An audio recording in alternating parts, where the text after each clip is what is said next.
près de chez vous, le magazine qui vous emmène à la découverte des talents et du savoir-faire d'ici et d'ailleurs. Aujourd'hui, nous sommes à Savalou pour découvrir un trésor doré, doux et 100% naturel. Le miel, et pas n'importe lequel, celui de la miellerie de Savalou, qui fait un grand travail pour vous offrir le meilleur. Installé à Savalou, Cares est bien plus qu'un simple producteur de miel. C'est une entreprise qui valorise l'apiculture durable, la transformation locale et la formation des jeunes apiculteurs. Dites-nous, quelle est la mission principale de la miellerie de Savalou? D'accord, merci. La miellerie de Savalou produit et propose du miel de très bonne qualité, respectueux de l'environnement et de la santé des consommateurs. D'accord. Parlez-nous de KRS. KRS, c'est une entreprise, c'est un établissement que j'ai créé en 2008 et que j'ai formalisé en 2015.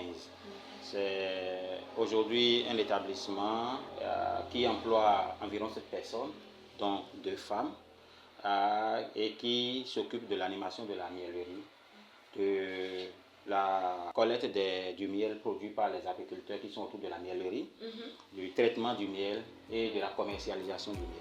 Cares propose une gamme variée de produits, mais aussi un service de formation pour les jeunes apiculteurs et apicultrices de la région.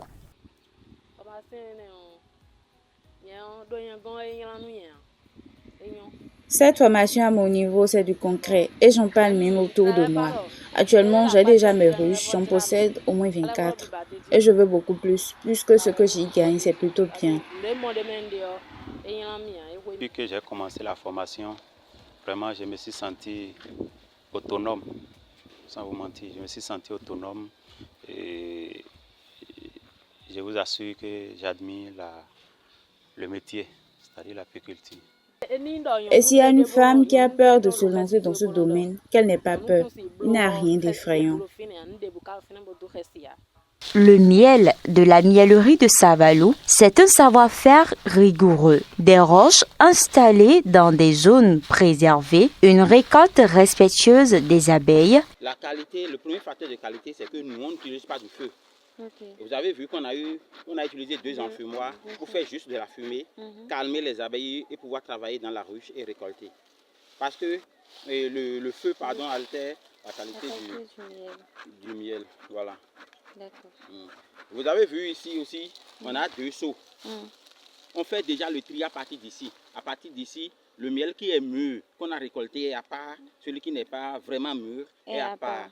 Et c'est le miel qui est mûr là, qui rentre dans notre ligne, sur notre chaîne de production. Et ce qui n'est pas mûr? Écoutez, nous sommes des apiculteurs, nous aussi nous utilisons le miel, nous mangeons le miel. Et ça, c'est du miel qu'on peut manger rapidement, c'est pas du miel qu'on peut garder, Est-ce que ça peut attendre? Non. Ça ne peut pas attendre. D'accord. Donc on peut manger ça et on peut l'utiliser aussi pour d'autres usages, utiliser ça dans du savon et autres. Ok.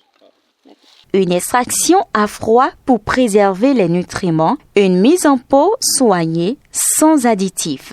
À la miellerie, c'est notre premier poste de traitement. Lorsque le gâteau de miel vient, on récupère les plastiques qu'on a ramenés du rucher ne rentrent pas dans la miellerie. On prend le plastique pour récupérer et on verse ici. Comme vous le voyez, le premier poste c'est le tri. Quelle que soit l'habileté de l'apiculteur, lorsqu'il fait la récolte, il revient toujours à la miellerie avec des abeilles, des petits trucs et tout.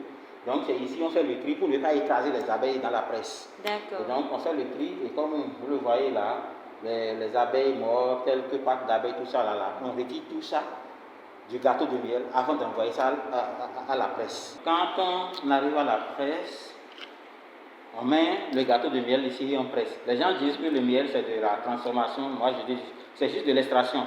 On n'ajoute pas un autre produit, on ne va pas prendre une matière première pour ajouter quelque chose pour que ça donne le miel. Le miel, c'est déjà ça qu'on a. Maintenant, vous savez que tout produit liquide a une certaine quantité d'eau. Bien sûr. Okay? La norme recommandée pour le miel, c'est 18%, 18 à 20%. Okay. Donc, arrivé ici, on va contrôler le taux d'humidité. Quand le miel a commencé par couler, on contrôle le taux d'humidité avec cet appareil-là qu'on appelle le réfractomètre. Okay. C'est conçu pour ça. avec tout ce processus, est-ce que après la production, est-ce qu'il y a une date de péremption pour les miels? Et en réalité, non, mais la norme recommande que pour toute denrée alimentaire, qu'il y ait une date de péremption. Nous, en Afrique, on tolère jusqu'à 5 ans. Mais le miel ne périme pas. L'ennemi du miel, c'est l'eau.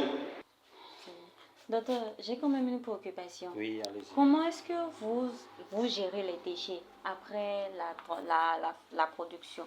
Ah oui, le déchet, c'est vous qui voyez que c'est des déchets, c'est pas des déchets. Nous, on transforme ça également en cire. La cire, c'est un autre produit de ruche. Et on l'utilise dans la cosmétique, on l'utilise dans l'industrie pharmaceutique, on l'utilise, c'est avec ça qu'on fait les gélules. Quand on transforme les déchets dont tu parles là, voilà ce que ça donne. C'est de la cire, ça c'est de la cire d'abeille. De la production en passant par l'usine à la consommation, c'est la communauté qui bénéficie beaucoup plus des fruits du bon miel et de ses dérivés. Le modèle économique de notre entreprise fait en sorte que chaque goutte de miel vendue à Cotonou, à Parakou, à Boycon, n'importe où, même dans la sous-région, procure de l'argent à des milliers de paysans qui sont autour. Je peux vous dire, c'est inspiré du modèle social et solidaire. Et aujourd'hui, il y a près de 400 apiculteurs qui sont formés, qui sont équipés, qui sont suivis et qui approvisionnent la miellerie en matière première. Donc ces paysans que j'ai pris le soin de former moi-même, qui suivent mon itinéraire technique de production, sont dans notre base. Ils ont été équipés par nos soins. Nous faisons le suivi. Nous avons des techniciens agricoles qui font le suivi. En période de récolte, nous allons pour aider ces paysans à récolter.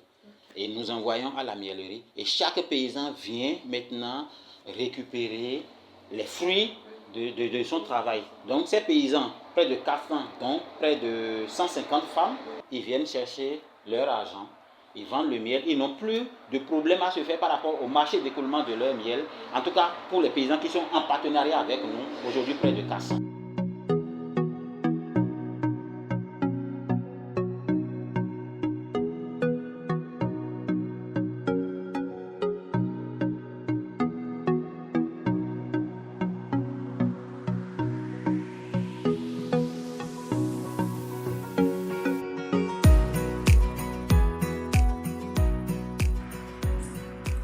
Le miel de Savalou, c'est plus qu'un produit, c'est une passion, c'est un engagement, c'est une richesse locale. Alors la prochaine fois que vous en goûtez, pensez à ce qu'il y a près de chez vous. Bye les amis!